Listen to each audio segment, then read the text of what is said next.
birthday. Si Mama Maida.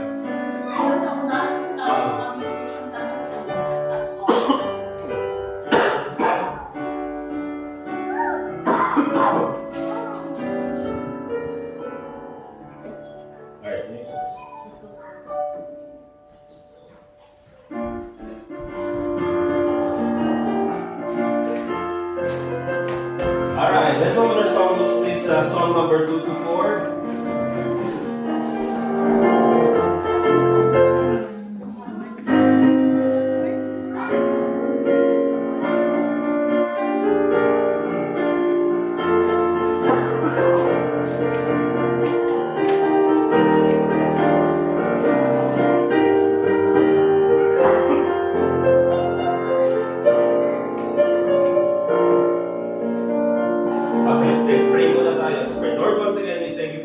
That we can gather dito po sa aming meeting place once again to worship you in spirit and in truth.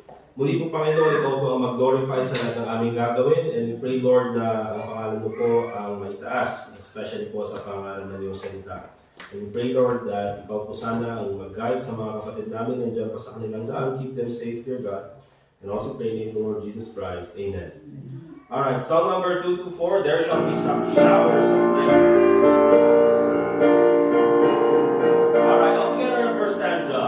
There shall be showers of blessing. This is the promise of love. There shall be seasons refreshing, sent from the Savior above. Showers of blessing we need. Mercy comes from us are falling, but for the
Bible natin. And buksan po natin sa Ephesians chapter 2.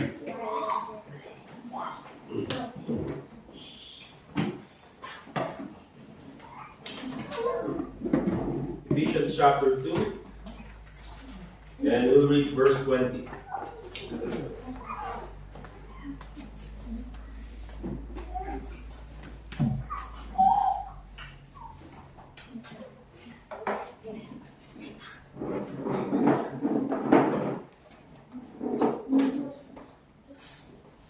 Alright, Ephesians chapter 2.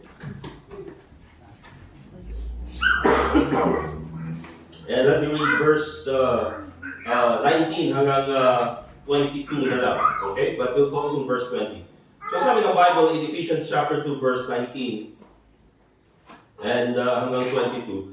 Now therefore ye are no more strangers and foreigners, but fellow citizens with the saints, and of the household of God, and are built upon the foundation of the apostles and prophets, Jesus Christ himself being the chief cornerstone, in whom all the building fitly framed together groweth unto an holy temple in the Lord, in whom ye also are builded together for an habitation of God through the Spirit. So, ang main topic po natin is dito sa chapter 2 verse 20, where the Bible, ang tawag niya sa ating Panginoon sa Kristo, is the chief cornerstone. So oftentimes napapakinggan natin itong salitang ito, chief cornerstone. Yung iba, pinapangalan sa church nila, cornerstone. So ano bang ibig sabihin nito when the Bible says Christ is the chief cornerstone? Now itong Ephesians chapter 2 verse 20, na binanggit ni Apostle Paul, ito po ay binanggit din dun sa Old Testament. Let's go to Isaiah chapter 28, verse 16 and 17. Isaiah chapter 28, verse 16 and 17.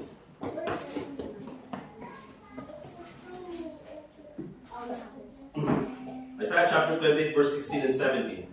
Ang sabi ng Bible, therefore saith the Lord God, behold, I lay in Zion, Jerusalem, for a foundation, a stone, a tried stone, a precious cornerstone, a sure foundation. He that believeth shall not make haste. Now, verse 17, judgment also will I lay to the line, and righteousness to the plummet.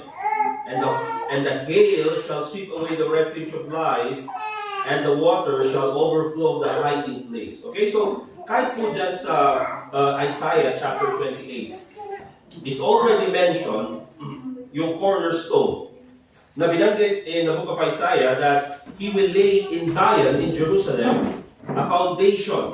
Okay? Kaya pag sinabi po natin cornerstone, mga kapatid, it means foundation. Now, of course, sa mga ladies, iba po yung alam nyo na foundation. Diba? Alam nyo yung sa makeup. Alright? Pero pag sinabi po natin foundation, mga kapatid, especially sa engineering, okay? Ay ito po yung malaking stone, or ito po yung malaking, especially pag sinabi natin cornerstone, sa panahon kasi natin, hindi tayo gumagamit ng cornerstone. Okay? Ang ginagamit kasi natin, mga kapatid, kapag gumagawa sila ng mga bahay or mga building, di ba? Nagpo-pour sila ng concrete na parang malaking square. Okay? Doon sa ilalim ng bahay. At yung malaking square na yun, doon ipapatayo yung poste. Okay? So, in a way, ganun po yung cornerstone. Now, of course, yung mga pinapatayo nating mga bahay, mga kapatid, is, mas malalaki kaysa dun sa mga bahay in the Old Testament. Pero dun sa panahon nila Jesus Christ, in olden times, hindi sila nagpo-pour ng concrete kasi unang-una, wala pa yung ganong technology sa kanila. Although meron yung iba. Okay? Pero mas madali silang gumawa ng bahay or magpatayo ng bahay sa taas ng bato mismo. Okay? So, doon sila magpapatayo ng bato. Yun yung magiging foundation nila. So, yun pong ibig sabihin ng cornerstone. Okay? A stone forming a part or a corner or angle in a wall. Okay? So doon siya magpapatayo ngayon. Now, if mahina yung foundation, if mahina yung cornerstone, then of course, madaling mag-iba yung bahay. Okay? And if crooked naman, or if banking, sabihin na natin, yung angle ng cornerstone, magiging disaligned din yung bahay. And so, very important mga kapatid, na sinusunod yung cornerstone. And so, sino itong cornerstone na ito? Of course, this is mentioned in Ephesians chapter 2, verse 20, where the Bible says, and are built upon the foundation of the apostles and prophets, Jesus Christ Himself being the chief cornerstone. So, dito sa Bible, mga kapatid, isa lang naman yung binabanggit na cornerstone, and that is none other than the Lord Jesus Christ. Okay? Kaya nga, tawag natin minsan, He is our cornerstone. Minsan yung kinakanta natin na, build it on the rock. Diba? Build it on the rock, Christ Jesus. Talking about Jesus as our cornerstone. Ano pa yung isang kinakanta natin yung the solid rock. My hope is built on nothing less than Jesus Christ. Okay?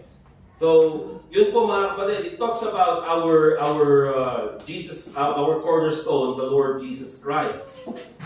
Let's take a look at some sabihin na natin anong tawag doon? Parang ano yung parang hinahalintulad? Sa English na? Hindi si analogy. Parang ano siya? Parang hindi man typology. But some similarities, mga kapatid, why we say Jesus Christ is our cornerstone. Pag gumagawa ng bahay, the cornerstone, yun po yung first. Sophie, and you have to sit down. Okay. Megan? Anawalin na lang Jubing pag makafocus ang akin. Okay, so yung cornerstone, that's the first laid stone. Yan po yung first na stone na nilalagay. Okay? And the Bible talks about the Lord Jesus Christ as the first among many brethren. Okay? Romans chapter 8 verse 29. Okay? So, yan po yung paghahalintulad. Also, pag sinabi natin cornerstone, it's a very large and reliable structure. Of course, mga kapatid, when we talk about the Lord Jesus Christ, John 14:6, a reliable way to salvation, ang ating Panginoon Jesucristo, I am the way, the truth, and the life. No man cometh unto the Father but by me. The cornerstone is also the foundation. Now, in the book of 1 Corinthians, nakalagay dyan that Christ is the foundation of salvation and the church. So, yan po yung mga makikita natin, mga kapatid, na pagkakahalintulad ng ating Panginoon Jesucristo with the cornerstone. Na hindi lang siya, ang ating foundation when it comes to salvation, but also the church, mga kapatid. The church is founded on the Lord Jesus Christ. Alright? Cornerstone also, pag sinabi natin cornerstone, tulad ng sabi ko, it ensures the proper alignment. Okay? Kung banking yung cornerstone, magiging banking din yung bahay. If the cornerstone is crooked, the building is also crooked. Now look at John chapter 12 verse 26.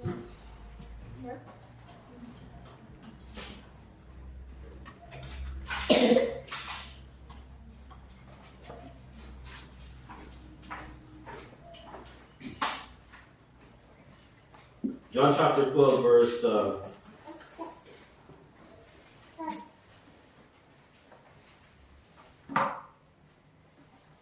26. And sabi ng Bible in John chapter 12 verse 26. If any man serve me, let him follow me, and where I am, there shall also my servant be. If any man serve me, now him will my Father honor. So, kung titignan natin dito mga kapatid, if you are serving the Lord Jesus Christ, at kung gusto mong talagang manilbihan sa ating Panginoon Jesucristo, you have to follow Him. Okay? And pag sinabi natin follow the Lord Jesus Christ, mga kapatid, is to obey His commandments. Okay? Sundin yung kanyang mga kautusan.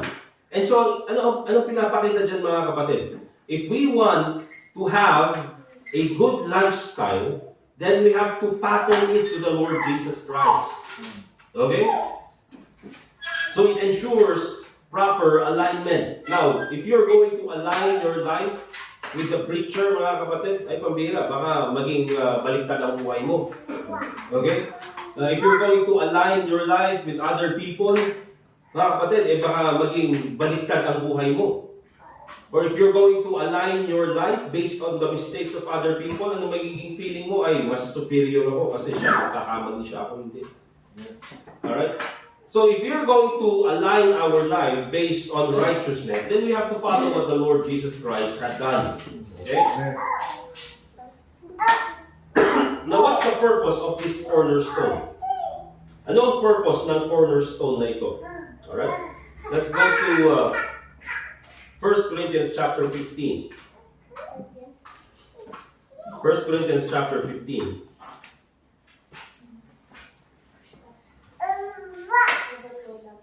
And basahin po natin yung verse 1 hanggang verse 4. Ang sabi ng Bible in 1 Corinthians chapter 15, verse 1 to 4, Moreover, brethren, I declare unto you the gospel which I preached unto you, which also you have received, and wherein ye stand. Parang dyan kayo, that's where you are built. Okay, pag sinabing stand. By which also ye are saved. So based on this gospel, dito tayo naligtas. If ye keep in memory what I preach unto you, unless ye have believed in vain.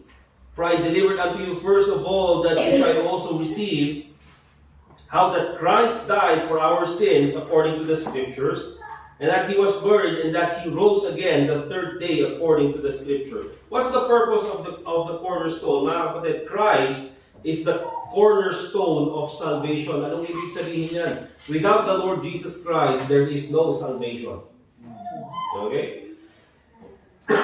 Without the Lord Jesus Christ, there will be no salvation. Kaya po titingnan natin mga kapatid, from the book of Genesis, okay, may kita po natin dyan, it's already mentioned na ang Panginoon, siya na ang gumawa ng paraan para sa ating kaligtasan. Okay? So, dyan pa lang mga kapatid, without the Lord Jesus Christ, there will be no way for salvation. Wala po tayong kaligtasan. Alright? Also mga kapatid, what's the purpose of this cornerstone? In Matthew 16 verse 18, basahin ko lang po para sa inyo. Because it's a familiar verse naman. Matthew chapter 16 verse 18, And I say also unto thee, that thou art Peter, and upon this rock I will build my church, and the gates of hell shall not prevail against it. Now, unang-una mga kapatid, hindi po tayo katulad ng Catholic Church, where we believe that the foundation of the church is si Apostle Peter. Okay? Kasi nga, yan yung pagkakaintindi ng Roman Catholic sa verse na yan. Sabi niya ganyan, I say unto thee that thou art Peter, and upon this rock, akala nila yung rock na yun is si Peter. Okay? Kaya yung kanilang church is built on the foundation, ng tawag nila is the Apostles' Foundation, or specifically si Apostle Peter. Kaya nga doon pati doon sa kanilang mga turo, siya yung nakahawak ng susi doon sa gate ng langit. Di ba? So, yan po mga kapatid, he is the first pope para sa kanila. Of course, alam natin na hindi totoo yan mga kapatid, because Peter cannot be, understand this mga kapatid, Peter cannot be the foundation. You know why mga kapatid? Because after nito mga kapatid, after no Matthew chapter 16, may kita po natin mga kapatid that even itong si Peter, he denied the Lord Jesus Christ. Okay? Kaya kung titingnan po natin, if Peter, siya yung magiging cornerstone ng church, he is the foundation of the church, at ang sabi natin, if the foundation is crooked, the building will be crooked. So if the church is founded on Peter, at yun nga yung kanilang ginawa, they built it upon Peter, and so mga kapatid, that's why the Catholic Church is crooked. Alright? Kaya kung titingnan natin mga kapatid, hindi pwedeng si Peter yung rock na binabanggit dito ng ating Panginoon Jesucristo. Because again, even po yung salitang Peter, yung pangalan na Peter, yung translation po niya sa English, is the word stone, hindi rock. Okay? So, ang rock na binabanggit dito, mga kapatid, and I say also unto thee, sabi ng Bible, that thou art Peter, and upon this rock, the Lord Jesus Christ talking about Himself, I will build my church, and the gates of hell shall not prevail against it. That's why we believe, mga kapatid, the foundation of the church is none other than the Lord Jesus Christ. Okay, now, dalawang interpretation na. Let's go back. Punta na lang natin yung Matthew chapter 16 para mas makita natin.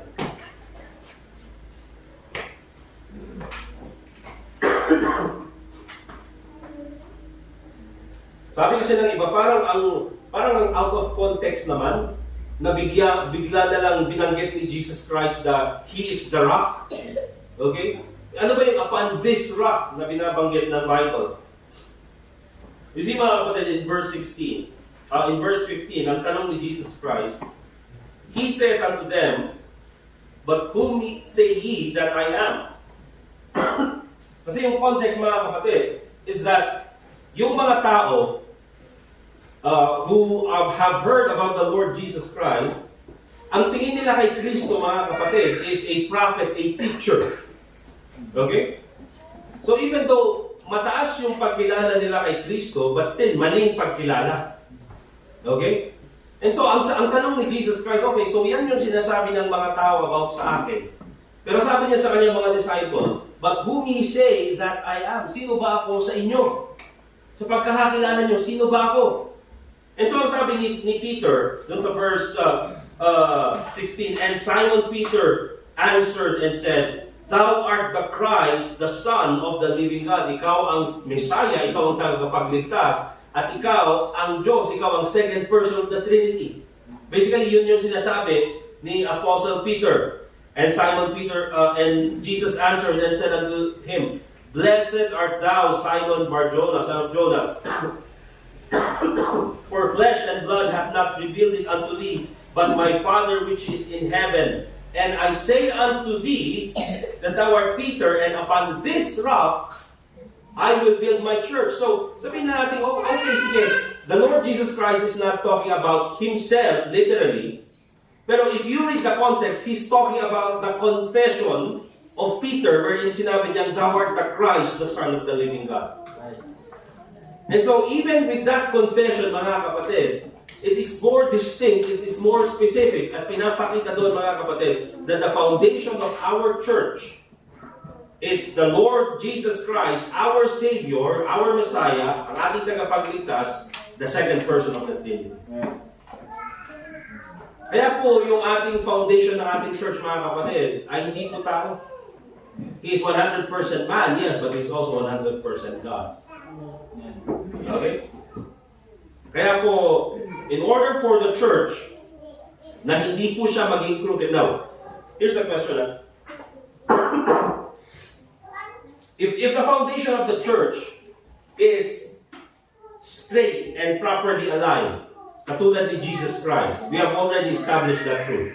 Why is it that marami pa rin church who claim, mga kapatid, kahit na Baptist, who claim that their chief cornerstone is the Lord Jesus Christ? Why is it, mga kapatid, that marami pa rin churches, they turn out to be crooked churches? O tama yung foundation nila. Pero bakit nagiging parang hindi maganda itong labas ng church na ito? Bakit parang banking? Okay? Remember this, mga kapatid. Kahit na sabihin natin malinis or maayos yung foundation, kung hindi mo sinunod yung foundation, hindi magiging straight.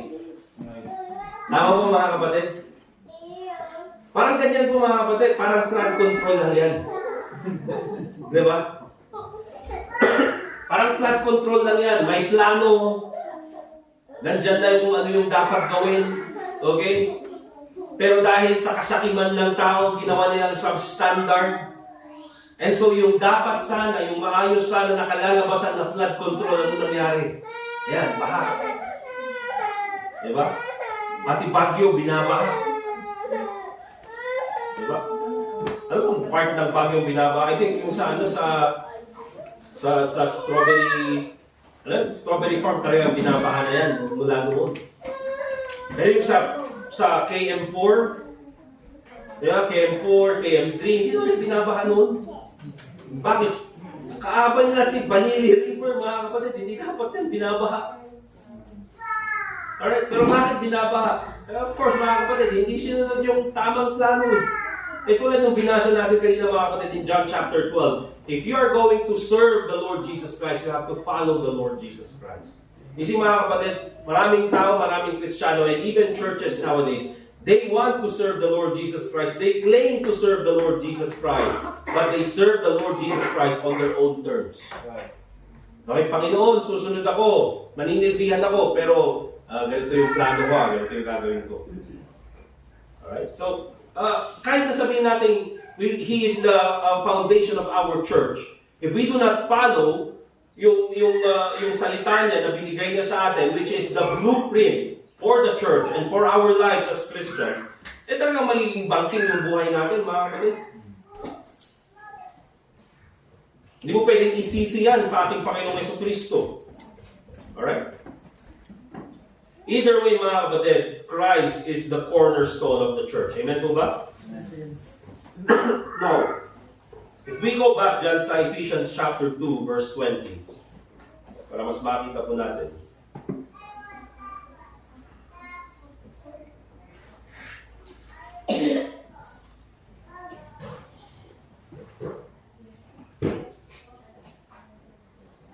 Ephesians chapter 2 and verse 20. And are built upon the foundation of the apostles and prophets. O bakit nauna yung apostles and prophets? Of course, yung binabanggit po dyan, mga kapatid, Jesus Christ Himself being the chief cornerstone. Here's the thing, mga kapatid, itong mga prophets and even the apostles, who did they preach? Yung mga prophets, mga kapatid, in the Old Testament, of course, hindi nila alam yung pangalan na Jesus Christ. But they were preaching about the coming Messiah. Okay, kaya si Isaiah, mga kapatid, yung binasa natin kanina, he's already speaking about the cornerstone. In the book of Psalms, mga kapatid, yung isang Psalm ni David, he's talking about a cornerstone. Hindi nila alam kung sino yung cornerstone na yan, but they were preaching about the coming Messiah. That's none other than the Lord Jesus Christ. Okay? Kaya po, even dito sa church natin, our doctrines, minsan hindi ko binabanggit that the doctrine of the Lord Jesus Christ. Okay? But more often, we say the term, the doctrine of the apostles or the apostles' doctrine. You know why, mga kapatid? Because the apostles' doctrine, saan ba nila nakuha yun? None other than the Lord Jesus Christ. Okay? Kaya yan po, mga kapatid, the apostles' doctrines were based in the teachings of Christ. Kaya wag po kayong, bakit dun sa Ephesians 2 verse 20, sabi, the foundation of the apostles and prophets. Well, again, who did they preach? Who did they teach? It's none other than the Lord Jesus Christ. Alright, and tingnan po natin the rejection of the cornerstone. Look at Mark chapter 12 verse 10. Mark chapter 12 verse 10.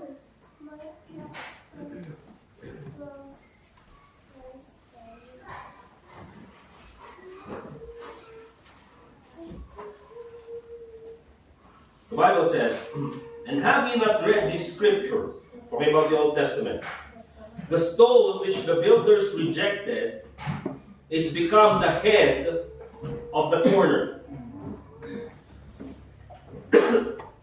You see, mga kapatid, nung si Jesus Christ po, mga kapatid, ay mula po nung kanyang pagkakapanganak, ay hindi po lahat ng tao ay tinanggap siya bilang Messiah. We already know kung ano yung nangyari, mga kapatid. The Lord Jesus Christ, siya ay pinanganak. Nandyan po yung mga shepherds. Okay? Nandyan na sila ay, pumunta at binisita ang ating Panginoong Jesucristo. Andyan din yung mga wise men who traveled from a long distance and a long time para po makita yung ating Panginoong Jesucristo. But there were also people who wanted the Lord Jesus Christ dead. Nandyan si Herod. Okay? Now, alam nila na itong tao na ito ay, prophesied from the scripture, but still they rejected him. Look at 1 Peter chapter 2, verse 7 and 8. Bakit ganyan na lang yung pagkakakilala ng mundo or ng ibang tao about the Lord Jesus Christ? And even until now, mga kapatid, we can preach about, Jesus Christ being the chief cornerstone. We can prove it through scriptures, mga kapatid. Pero maraming tao pa rin, they will reject that truth. They're not rejecting the teaching about the cornerstone. Hindi po, they are rejecting the Lord Jesus Christ. 1 Peter chapter 2, verse 7 and 8. Ang sabi ng Bible, unto you therefore, which believe, He is precious. Amen, mga kapatid? Amen. Sa ating mga mananampalataya, when we talk about the Lord Jesus Christ, He is precious. Bakit? Kasi kung wala si Kristo, wala tayo. We understand that basic truth, na kung wala si Kristo, wala tayong kaligtasan. At kahit na nasa iyo na ang lahat, kung wala si Kristo, miserable ang buhay. We understand that basic truth. Kaya when we talk about the Lord Jesus Christ in this church, He is precious to us. Okay? Unto you, therefore, which believe He is precious, but unto them which be disobedient, ayaw tanggapin yung katotohanan, the stone which the builders disallowed or rejected, the same is made the head of the corner. Here's the truth, mga kapatid. Kahit na i-reject nila si Kristo, kahit na ayaw nila kay Kristo, they don't want Him to be the cornerstone of salvation. They don't want Him to be the cornerstone of the church. It does not replace the truth that Christ is the cornerstone. Okay?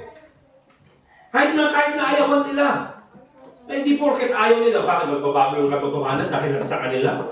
Hindi po, mga kapatid, the Bible which we preach, this is absolute truth. Remember, sa buhay, mga kapatid, meron pong may dalawang klase ng truth. There's absolute truth, and then there is, ano yung isang truth na yun? Relative truth. Yeah, then there's relative truth. Sabihin na natin, there's absolute truth. Ibig sabihin that, pag sinabi natin 1 plus 1, ay saan ka pumunta, it's 2. Amen? That's absolute truth. That cannot be changed. Okay? Meron naman yung truth, mga kapatid. Hindi naman natin sinasabing relative truth. Yung relative truth, kasi alam niyo yung panahon na yun, this is my truth. Diba? This is my truth. That's his truth. That's her truth. Parang, nagiging bulag yun, mga kapatid. Diba? Ito yung katotohanan para sa akin. Kahit na mali. Hindi po, mga kapatid. But there's also the other kind of truth na sinabi natin, tulad siguro sabihin natin 2,000 years ago, sabi nila, the earth is flat. For them, that's the truth. But later on, it was proven na hindi po flat ang mundo. Okay? Eh, napakaraming evidence. Ewan ko may group ngayon ng mga flat earthers. Titignan ko yung kanilang mga argument, parang nakakabobo mga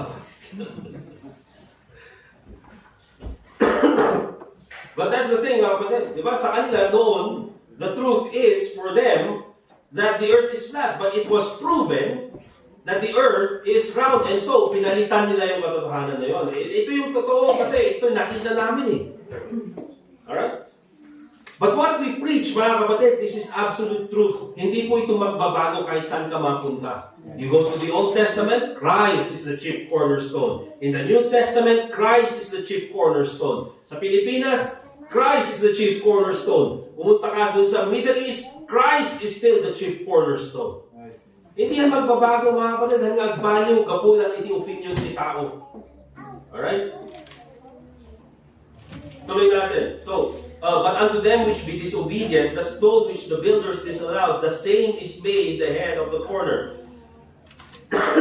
And a stone of stumbling and a rock of offense, even to them which stumble at the word, being disobedient, whereunto also they were appointed. Yung last phrase, mga kapatid, titingnan natin yan, very controversial.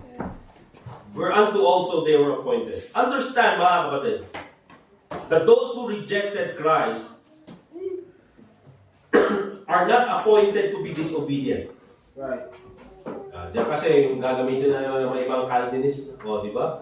Meron talaga yung mga ipinanganak or nilalang ng Panginoon that they will reject the Lord Jesus Christ, that they will reject God. You see, mga kapatid, hindi po. You have to read the context. They are appointed to stumble. You know why? Because of their disobedience.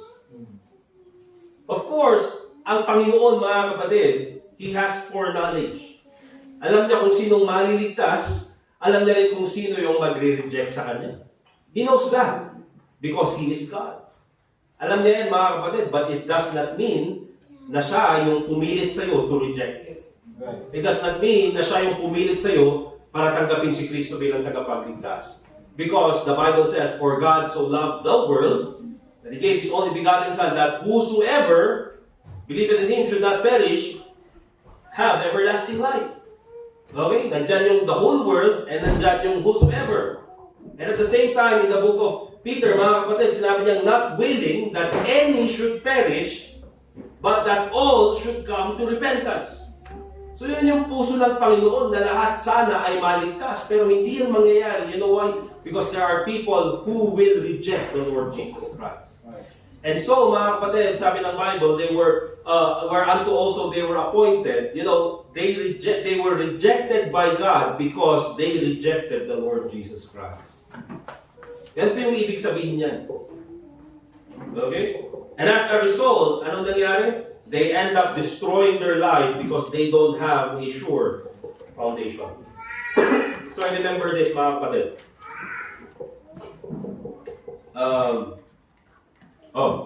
Basahin na lang natin. Matthew chapter 21, verse 42 to 44. We'll end with this.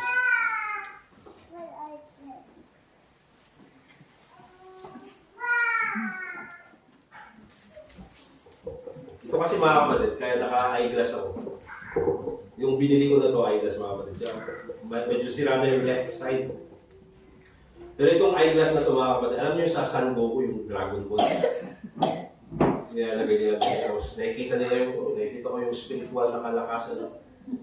Nakikita ko rin na-measure ko kumakita ito yung joke lang. Matthew 21 verse 42. Jesus said unto them, "Did ye never read in the scriptures, the stone which the builders rejected, the same is become the head of the corner? This is the Lord's doing, and it is marvelous in our eyes. Therefore I say unto you, the kingdom of God shall be taken from you, and given to a nation bringing forth the fruits thereof." I'm talking about the church. Verse 44.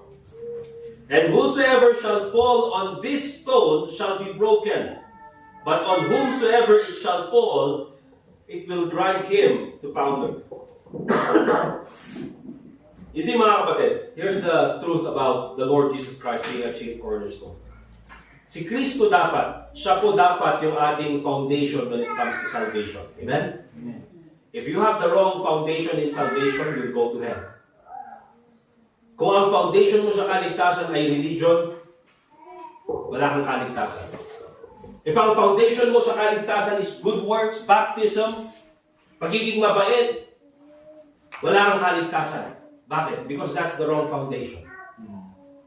Our foundation when it comes to salvation must be the Lord Jesus Christ. Amen. The Lord Jesus Christ also must be the foundation of our church. Amen?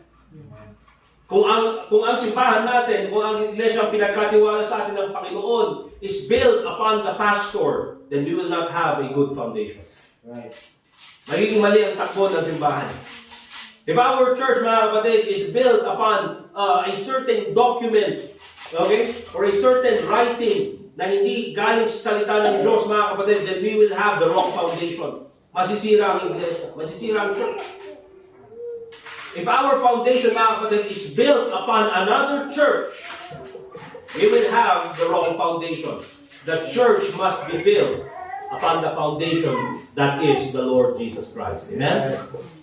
And lastly, bilang mga Kristiyano, bilang mga mananampalataya, our foundation must be none other than the Lord Jesus Christ. Yung buhay natin, mga kapatid, dapat ang sinusunod natin si Kristo. O magandang magkaroon ng magandang pastor or preacher na pwede natin maging example. But if He is our foundation, that's the wrong foundation. Ma-offend ka, madi-discourage ka. But if Christ is your cornerstone, but if Christ is your foundation, remember this, you will never go wrong. Amen? Kaya po, Christ is the chief cornerstone according to Ephesians chapter 2, verse 20. Alright, let's pray. And then after that, dediretso tayo later on sa ating second service. Panginoon, once again, we thank you for this teaching na ibinigay niyo sa amin about Christ being our cornerstone. At tunay nga po mga kapatid, there are many temptations sa buhay namin wherein we want to build our life upon. Many people build their life upon wealth. Many people build their life upon their career. Many people build their life about wrong philosophy. But buti na lang, Panginoon, pinakita mo sa amin ang katotohanan na dapat ang buhay namin, ang aming kaligtasan, at aming iglesia ay dapat nakatayo sa tamang foundation. And is none other than the Lord Jesus Christ. Panginoon, tulungan mo po kami na kami po ay magpatuloy sa tamang katuruan. Tulungan mo po kami, Panginoon, sa aming mga susunod na gawain dito sa aming iglesia, dito sa aming church, na sa ganun po ay ikaw lang ang aming mabigyan ng kapulihan sa lahat ng aming gagawin. And also pray in the name of Lord Jesus Christ. Amen. Alright, meron tayong, mag-start po tayo sa 10:05. Yan po dun sa ating relo. We'll start at 10:05. Pwede po kayong minom ng tubig or go to the bathroom. And then, ituloy po natin yung service natin.